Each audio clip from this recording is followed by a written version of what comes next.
Start with the first Sutta 35.1. On one occasion, the Blessed One was dwelling at Savatthi in Jeta's Grove, Anathapindika's park. There the Blessed One addressed the monks thus, "Monks, Venerable Sir," those monks replied. The Blessed One said this, "Monks, the I is impermanent. What is impermanent is suffering. What is suffering is non-self. What is non-self should be seen as it really is with correct wisdom thus. This is not mine, this I am not, this is not myself. The ear is impermanent. The nose, tongue, body, mind are impermanent. What is impermanent is suffering. What is suffering is non-self. What is non-self should be seen as it really is with correct wisdom thus.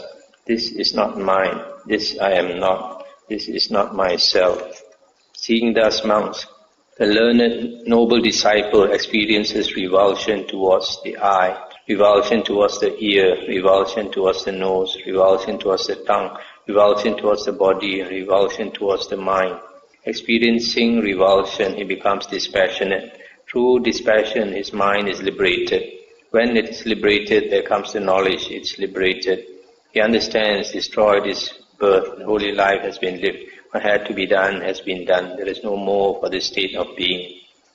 So this is one of the standard ways in which the Buddha teaches the Dhamma, that what is impermanent gives rise to suffering, and what is impermanent, ever-changing, and a cause for suffering should not be taken as the self. And what is not self should be seen with correct wisdom. This is not mine, this I am not, this is not myself. And then seeing clearly, learned disciple experiences revulsion for what is impermanent, and then from revulsion he becomes dispassionate and becomes liberated. The next sutta is 35.23 at Savatthi. That's page 1140. "Monks, I will teach you the all." Listen to that. And what, monks, is the all? The eye and forms, ear and sounds, nose and odors, tongue and taste, body and tactile objects or touch, mind and mental phenomena or thoughts. This is called the all.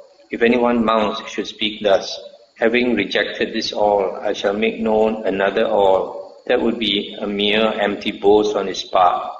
If he were questioned, he would not be able to reply, and further he would meet with vexation. For what reason? Because, monks, that would not be within his domain.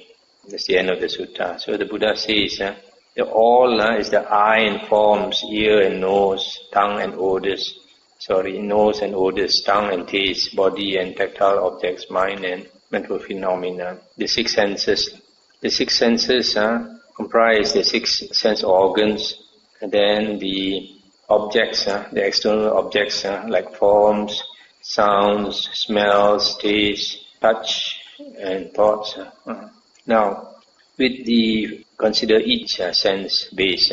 If you have the eye and the forms, this is the condition for the eye consciousness to arise.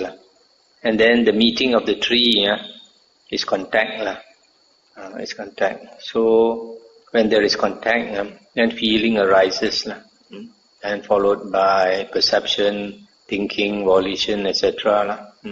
Now, because the eye and the forms give rise to eye consciousness, and similarly for the other sense bases, the ear gives rise to ear consciousness, and nose to nose consciousness, tongue to tongue consciousness, etc. So the whole world is within the consciousness.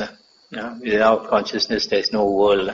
So because the whole universe is to be found in consciousness, that's why the Buddha says that these sense bases is the all of the whole world is to be found in the six sense bases. That's why there's one sutta where the Buddha says the world is within this body and this mind. The origin of the world is also within this body. The end of the world is also within this body, and the pathway to the end of the world is also within this body. So we don't have to look far, we just have to go into our body and mind, and all the answers are there.